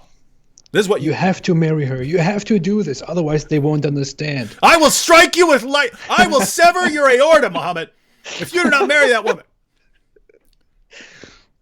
Wow. Yeah, well. Yeah. I was going to say something. I don't know. I'm scrolling through the comments. Man, there's tons of comments. Every time I read one, all of a sudden there's like 400 more. That was awesome. Now you see, I should point out stuff like this. Because people post stupid stuff like this. It's turn to show the Muslim now. They can be attacked too. No, it's not. And you can tell that the name it's here, not. Khan, is from a different part. But no, you don't do that. You refute it. Islam it's like made of paper, right? You can just poke holes in it like that. Pop, pop, pop, pop, pop, pop, pop. You can do it like that. But I brought this up earlier for a reason. There are people who, I don't want to have to actually sit down and read the hadith and refute it. That sounds too much like work. So I'll just spend all my time advocating for violence. And all the time you're sitting there advocating for violence, you could have learned some Quran verses and actually exposed Islam. If you say, no, I'm going to teach Muslims that they can be attacked too, guess what? You did not help your cause. You just massively hurt your cause because your violent attack will be used to shut down what actually is the solution, namely refuting Islam, right?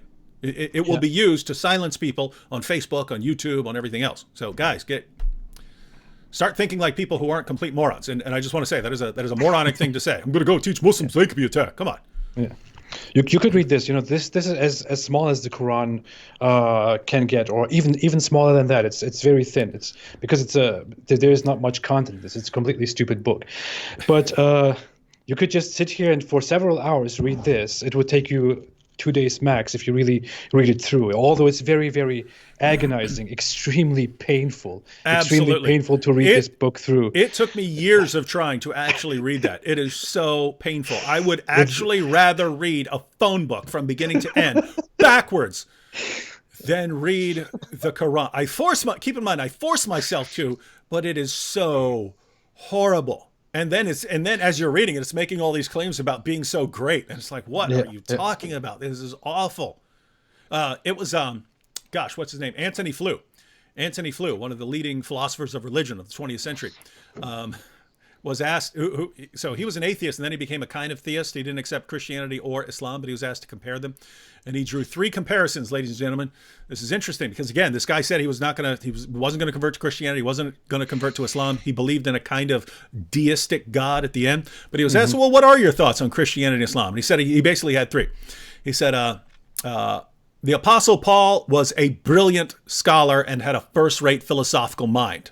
So he said that. And he compared that with Muhammad, who was an illiterate 7th century caravan trader, right? So one is a great scholar and the other is the opposite of that. He said that Jesus is an incredibly charismatic figure that everyone is drawn to. Muhammad just isn't, right?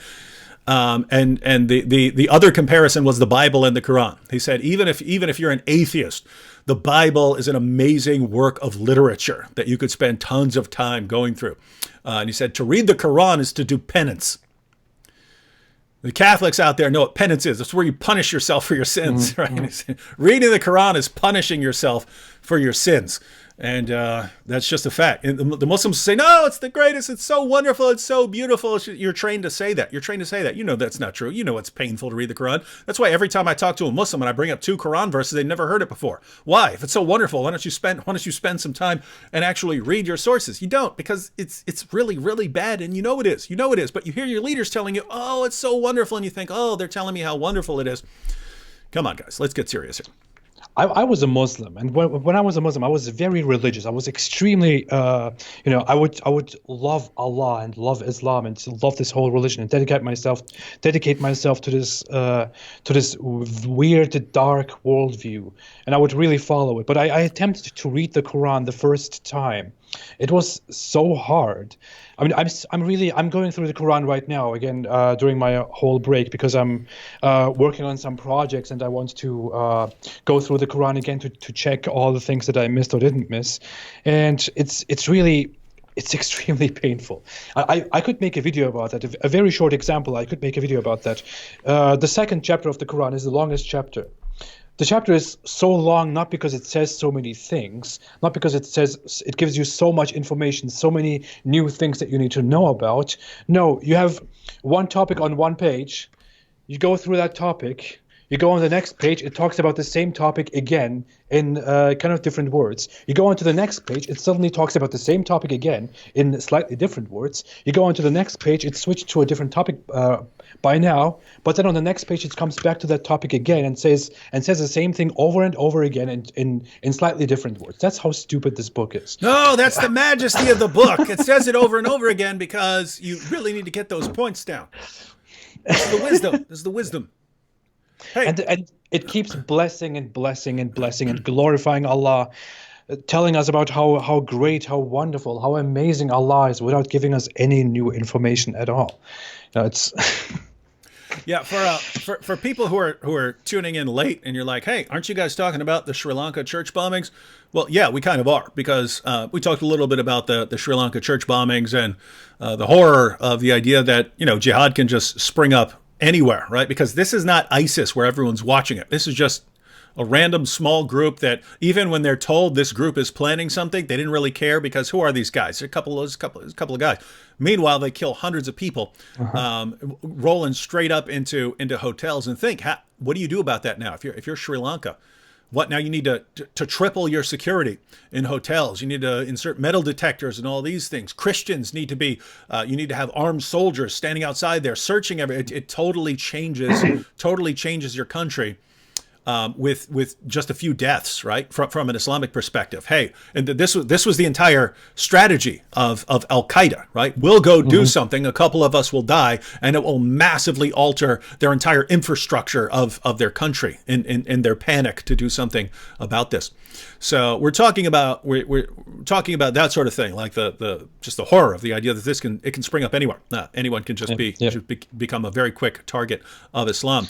But then the topic became how do we deal with it? And there's this dispute about whether you become violent or whether you just keep refuting the ideology.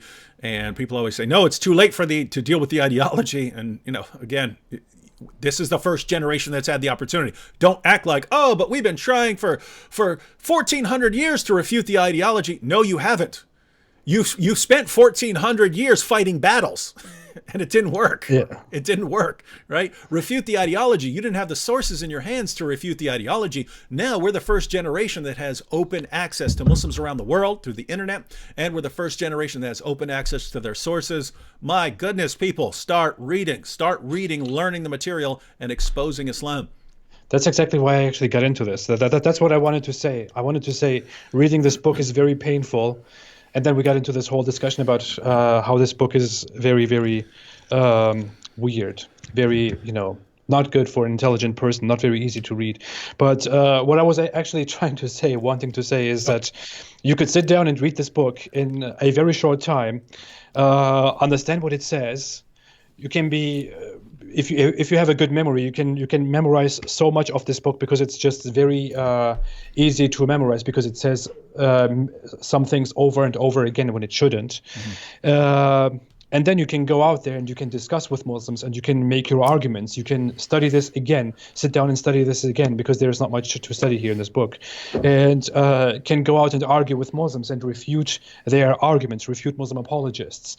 Go on an intellectual fight here and try to reduce the influence that Islam is trying to have on this world, just as David and I are trying to do here.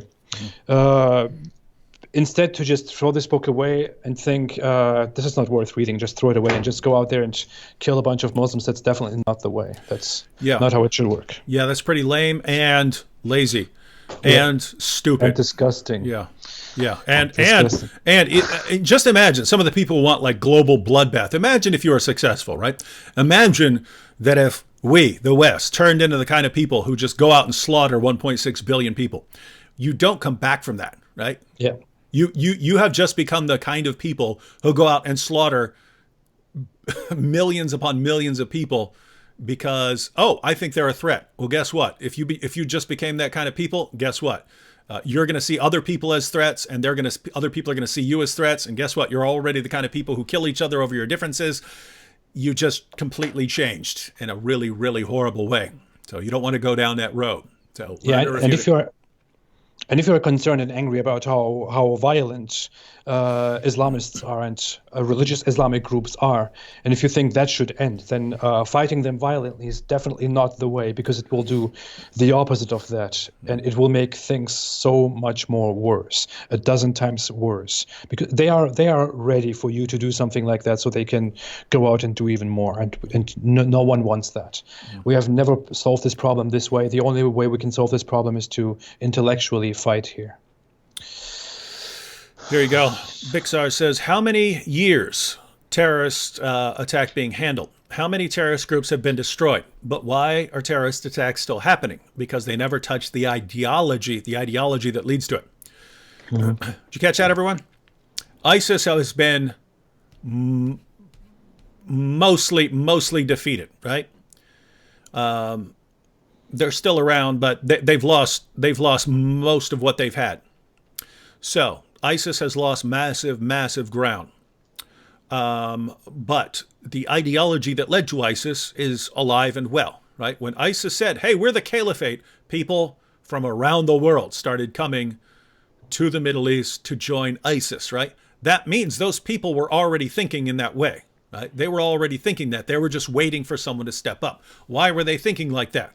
Because that's what their sources say. Right? That's why they were willing to go there. So yes, that's the idea, right? You can defeat ISIS. You can crush ISIS. When the opportunity arises, another ISIS is going to step up. unless you refute the ideology that holds and props ISIS up. If you refute the ideology, the other problems go away. And just keep in mind, you don't have to convince every Muslim in the world to leave Islam, right? As long as you really weaken the ideology so that people have some doubt, so that a bunch of people do leave Islam, so that there are tons of former Muslims criticizing Islam, so that the basic facts about Islam are common knowledge, so that Muslim preachers can't come into an area and say whatever they want and mislead people because there are too many people there who know the truth. And lots of people also have doubts because even though they're still Muslims, yeah, I still believe that this is true, but gosh, yeah, there are some serious problems with this Muhammad guy. Then you still have Muslims, but it's just not the kind of threat. It's just not the kind of threat that it is. And you solve the problem. And notice you can do all that. You can do all that by refuting the ideology. So, couple ways you could do that. You could learn the Quran. You could go in depth. You could learn the Quran, go through the Hadith, and so on. Keep in mind, even though this looks like tons of information, if you look at like Sahih al-Bukhari, it's 9 volumes. But those stories repeat themselves over and over and over again, right? Because you'll have the same story by a different narrator and stuff. And they just, so I think there's like a 2-volume edition, which is just leaving out all the repeats, right? So it's actually much less than it looks like. The Quran is a pretty small book. I actually recommend, if you're not going all into it, studying topically. Right, studying topically. So basically picking a topic that you're interested in, whether it's jihad or if you're a Christian, if you're interested in, the Muslim responses to the crucifixion, picking a topic you're interested in, go to the Answering Islam website and learn that topic well, and then go out and use what you've learned with Muslims online and get it. I think what people need to absorb is the idea that, you don't have to be Rambo, right? You don't have to be a one-man army. You're part of a group. And if you become good at one thing, right? One thing, one issue, one argument, and you go out and you just share that with as many people as possible and you inform people about that, well, guess what? Other people can do the other things. And so if you have a ton of people and they're each doing different things and they're each specializing in different areas, then you've got something huge. You've got something huge there. By the way, I have for all those who are looking for a good translation, an accurate translation without bias, especially without pro-Islamic bias. There is a translation that I have recently become familiar with, which is Alan Jones translation of the Quran. I started taking that as a reference recently, and I have found it very accurate and very useful. I would personally suggest that. Mm-hmm. Which one did you like? Alan Jones? Alan Jones, My favorite Quran translation, not in terms of its accuracy, he does try to water some things down, but it's the Oxford edition by I forget his name, something Halim, but yeah, I don't get it right. So it's the normal like Oxford Classics edition, but the idea is he's a good English writer, and the Quran is very, very painful to read in any language, but he does a good job trying to make it make sense in English. So compared to like the Hilali Khan or the Yusuf Ali, much easier to read, I found. Muhammad Abdul Halim. That's I think that's what you mean. Muhammad Abdul Halim translation. Muhammad A.S. Abdul Halim. Yeah, I looked into that too. I found it very much easier to read than many others that we have. But yeah. Hey, so, go ahead. No, go. Oh, I was just going to respond to Umar Mujahid here. Umar Mujahid says, most of you Christians are not the true follower of Prophet Jesus, peace be upon him. But some of you Christians are follower of teaching of Prophet Jesus, peace be upon him. Do you notice something here in his comment? Hey, Umar, you want to know who's truly following Jesus? Let me read a verse for you. This is Gospel of John, the favorite gospel of Muslims to go to when Ahmed Deedat or Zakir Naik or anyone wants to show that Muhammad's in the Bible. Where do they go? Gospel of John. So you know this is as good as gold. John chapter 6, verse 40, Jesus says, This is the will of my Father, that everyone who looks to the Son and believes in him shall have eternal life, and I will raise him up at the last day. So this is Jesus saying the will of the Father is that you should look to the Son and believe in him. And if you look to the Son and you believe in him, you will have eternal life. And he, the Son, will raise you up on the last day. Now, are you following that? Because that's the words of Jesus. So who are the true followers of Jesus? The people who say, no, that doesn't make any sense. Oh, that's stupid. I reject that. Oh, I don't believe that. Those are the true followers of Jesus, right? The people who mock and laugh at what Jesus said and ridicule it. What about when Jesus repeatedly said that he was going up to Jerusalem to die? What about when Jesus said that he has come not to be served, but to serve and to give his life as a ransom for many? Is that what you believe? That Jesus died as a ransom for others? Is that what you believe? So who are the true followers of Jesus? Let me guess. The people who actually believe what Jesus said, those are the false believers. Those are the false Christians. The true Christians are the ones who reject everything that Jesus said and just believe in Muhammad. This is brilliant Islamic reasoning at its finest, ladies and gentlemen. Yeah, Umar Mujahid also thinks that that Jesus is a prophet. He also probably thinks that Jesus is a prophet in the merely a prophet in the Christian faith. I've come across many Muslims who think that because they are not familiar with what Christianity actually teaches. That Jesus is only a prophet, nothing more than that. Omar, you should educate yourself about the subject matter, really. He doesn't want to do that. No. All right, David, do you want to slowly? Yeah, we'll wind it down, so we're definitely off in the next 18 minutes. 18 minutes, really? Oh well, I mean, no. If you're getting worn out, man, I'm worn out too. I've been worn out all day. Yeah. All right, I'm currently taking rest. It's being a little bit hard on me sometimes. All right, guys, we're gonna wind it on. We're gonna wind it on down now. The first and last here says, I want to do a live show one time with you. I'm a Christian Arabic speaker. I debate Muslims and teach about real Islam. God bless. Well, first and last, you've been banned from YouTube, so you are clearly a bad person and a bad influence. And we're just going to have to. You deserve to be blocked. You know what's sad is that's actually how it works. Like I've seen, after I got banned by Facebook, even though it was a ridiculous charge and it was just 3 days. And then from Twitter, again, on a completely false charge. Twitter said I posted video footage of the attack, which was obviously a false flag. Someone claimed that I did, even though I didn't. And Twitter didn't even bother looking at my video. They just flagged it and said take it down. So once that happens, and now, okay, I'm not on Twitter or Facebook anymore. Now they're contacting other platforms and saying he's already been banned for hate speech from Twitter and Facebook, so you should take him down too. So that's how it snowballs. That happened to Robert Spencer, right? So he got banned from the UK. Just completely ridiculous claim. We don't want him here. It's going to be bad. There's going to be an uproar and stuff like that. But then that gets used. So then they go to like Visa and stuff like this. Visa, you can't allow people to send money to Robert via Visa or Patreon or something like this. He got banned. He's so hateful. He got banned from the UK.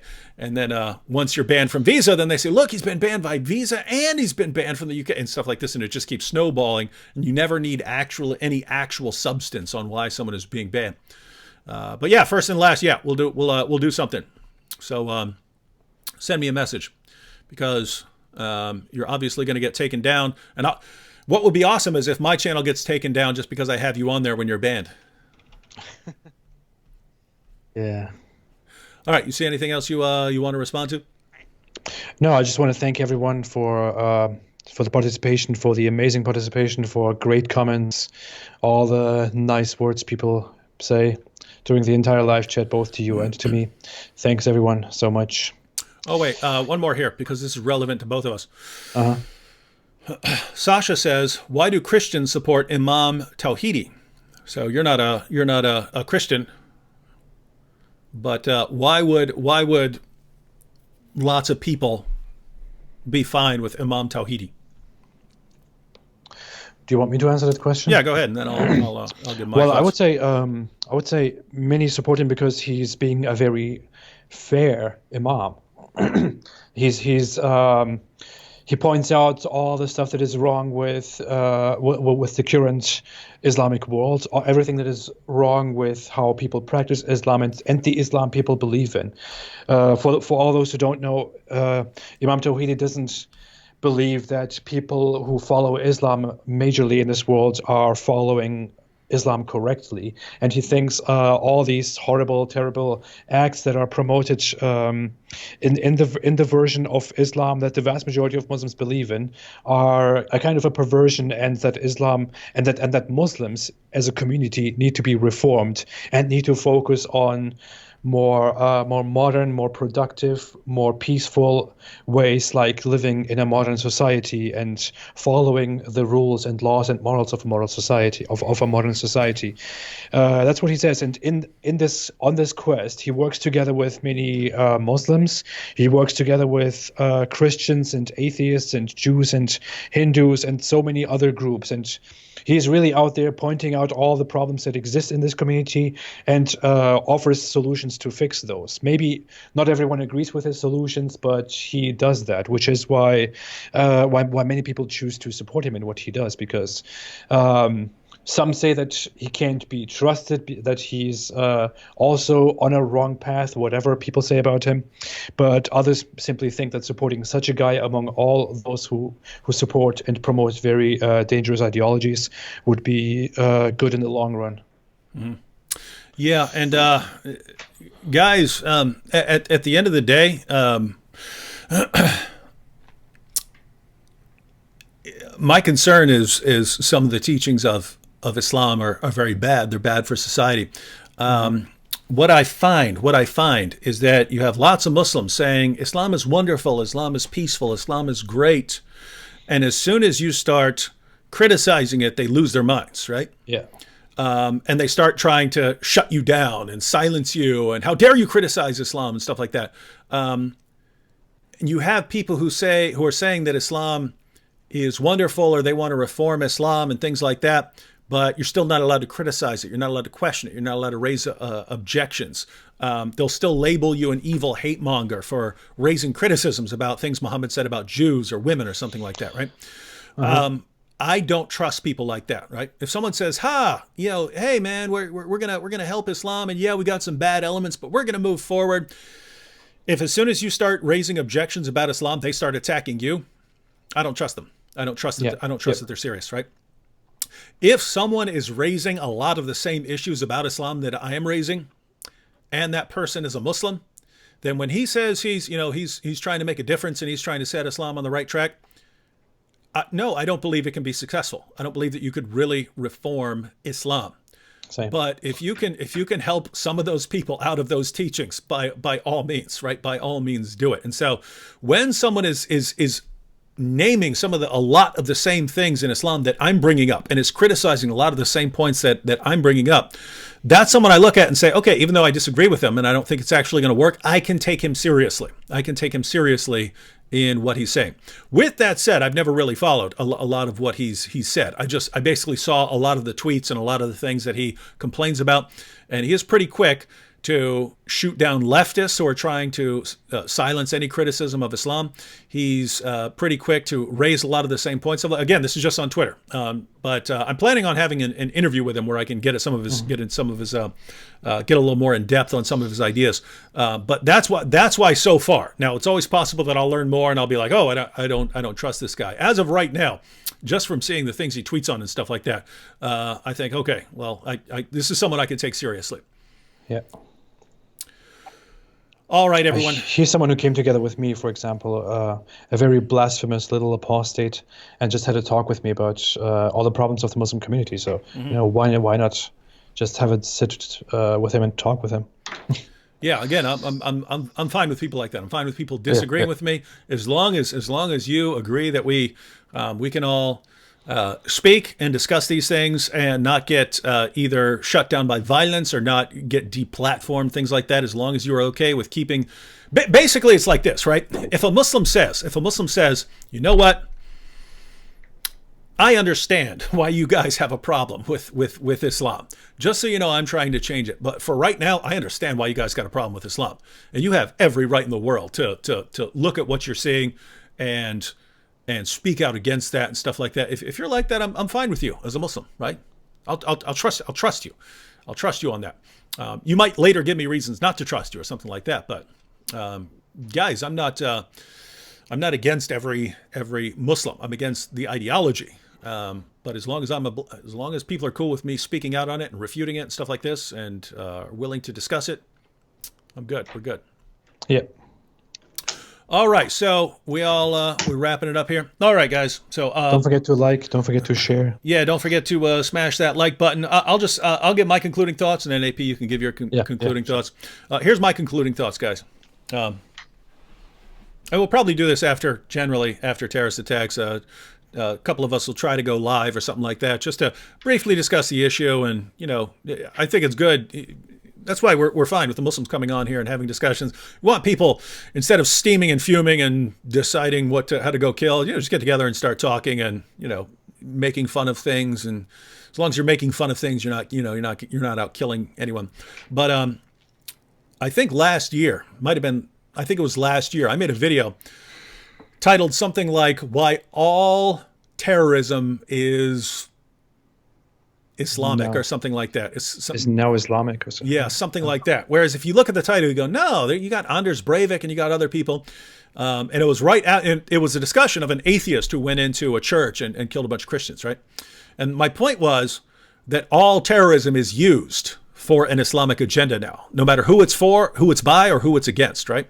And back in that instance, it was an atheist shooting Christians. You think, what does Islam have to do with this? Well, if you went to Muslim social media pages, it was, you see, they're not going after this guy's ideology. People aren't trying to refute his ideology. They're not asking questions about where he got this information or who he's associated with. But if you're a Muslim, then they go after your ideology, which again is total nonsense, right? It's total nonsense. The media bends over backwards to shield Islam from criticism. But there's a reason, right? Terrorism is a case-by-case basis, right? You look at the person who goes and does the shooting, you're trying to figure out why he did this sort of thing. And if it looks like he's connected to some bigger group, then you do go after the bigger group. You do go after the bigger group. In that case, he was just a really, really weird, sick, angry hothead, right? He's not attached to anyone else, so there's nothing to go after, right? But anyway, The point there was, that was an atheist shooting a bunch of Christians, and Muslims used it to try and silence criticism of Islam. Because when people go after the ideology of Islam, but not after this guy's ideology, you see that proves that it's all based on bigotry and hatred of Muslims. So they used that terrorist attack to silence critics of Islam. When there is an actual Islamic terrorist attack by Muslims killing unbelievers, that gets used to silence critics of Islam, because Muslims come out and say, oh, but there's going to be an anti-Muslim backlash and Muslims are going to get slaughtered. So people actually try and shut down criticism of Islam. Not to mention the actual impact of the terrorist attack, which is you might get killed if you speak out against Islam. So there's those things. And now more recently we have the Christchurch massacre. That's used to get people deplatformed. That's people killing Muslims. And so you see, people are killing Muslims. We have to silence more people. We have to shut down criticism of Islam. Now we have the attacks in Sri Lanka. And what is this going to be? To help prevent an anti-Muslim backlash, we have to silence criticism of Islam. No one has more ever used terrorism the way Islam does. It's epic, even though it's evil and diabolical, and I would say demonic. It's brilliant. It's brilliant the way they use it. No matter who gets killed or by whom they get killed, it's used to further the agenda of Islam. It's amazing, but you have to be aware of it. And once you're aware of it, you have to make sure that it's not used against you. Those are my thoughts. Wonderful. What I think is, After the attack happened in Sri Lanka, especially today, when I checked social media and when I looked at all the responses politicians and world leaders gave to the attack compared to the responses they gave to the Christchurch shooting, for example, when I saw an article that the Washington Post posted earlier in which they described that the far right in the West was outraged about the terrorist attack in Sri Lanka and so on. When I see that the whole West goes crazy after the Christchurch mosque massacre, which was a horrible act. And then I see that after the Sri Lanka attack, which is also raised by so many Christians and non-Christians alike who are concerned about the shooting, when I see that in such a situation, most of the people don't even care. Most of the politicians don't even care. They just share their condolences and condemn the attack, and then they are over it and talk about something else right away. While after the Christchurch shooting, we spent so much time blaming everyone, blaming ourselves, blaming this group, blaming that group, blaming Trump and everything that we could possibly blame. When I see that, when I see those double standards, I just think, what is happening? What is this about? I mean, we show this kind of sympathy to Muslims, which is okay. We blame it on Islamophobia, which is not okay. We think that Islamophobia is a global problem, that white nationalism, white supremacism is a huge problem worldwide, that we need to stop it before the last Muslim in our lands can't live in safety anymore, because most of the Muslim population in the West is being discriminated against and persecuted and hated. When I see such things, I just can't resist. I just want to go out there and do even more, and I want to change something because, for one, most Muslims, the vast majority of Muslims, probably 95% of Muslims in the West, have never experienced any kind of persecution or discrimination or anything at all. At best, they have heard something like, go back to your country. That's all. That's all they've heard, most of them. Or just little remarks about their religion, just regular things that we say to each other in a normal society.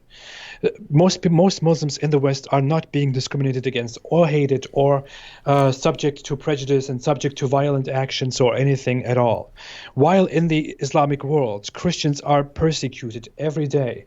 If you don't believe me, if you think this is just a pro-Christian talking point, although I'm not a Christian, then you can open a list of terrorist attacks that happened in Pakistan, in Egypt, in Sudan, in Somalia, in Nigeria, in so many other countries, in Pakistan, and you can compare all those terrorist attacks to terrorist attacks that happened in the West where Muslims were targeted. Just compare them.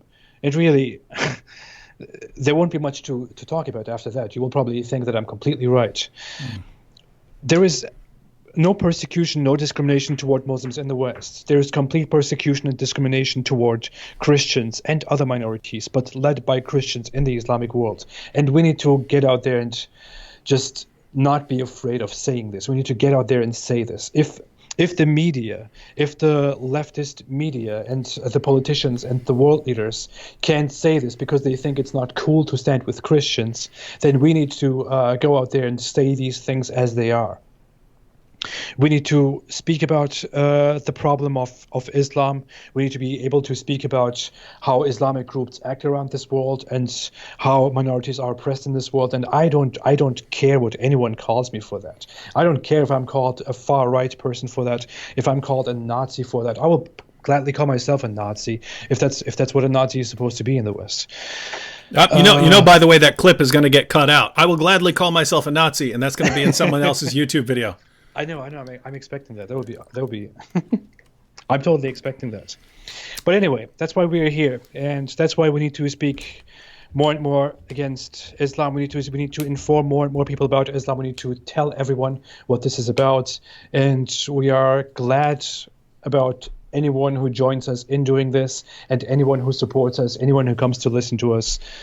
We're doing something. Mm-hmm. All right. Well, thank you, everyone, for joining us.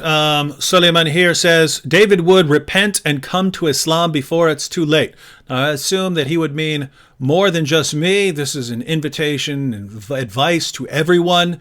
Everyone should just repent and believe in the most obvious false prophet in all of history. Just believe in him, repent, and believe in the guy who had sex with a 9-year-old girl and took the divorced wife of his own adopted son after causing the divorce, and married more wives than his own revelations could allowed, and got caught having sex with a slave girl and made an oath about it, and then broke the oath because Allah told him to. Just all these things. Just believe in this guy before it's too late. So that's his advice. But the Apostate Prophet has some closing advice also for everyone. Who are you going to listen to? Suleiman Abdul Karim here, or the Apostate Prophet, who would have this to say? What's your advice, Apostate Prophet? Stay away from Islam.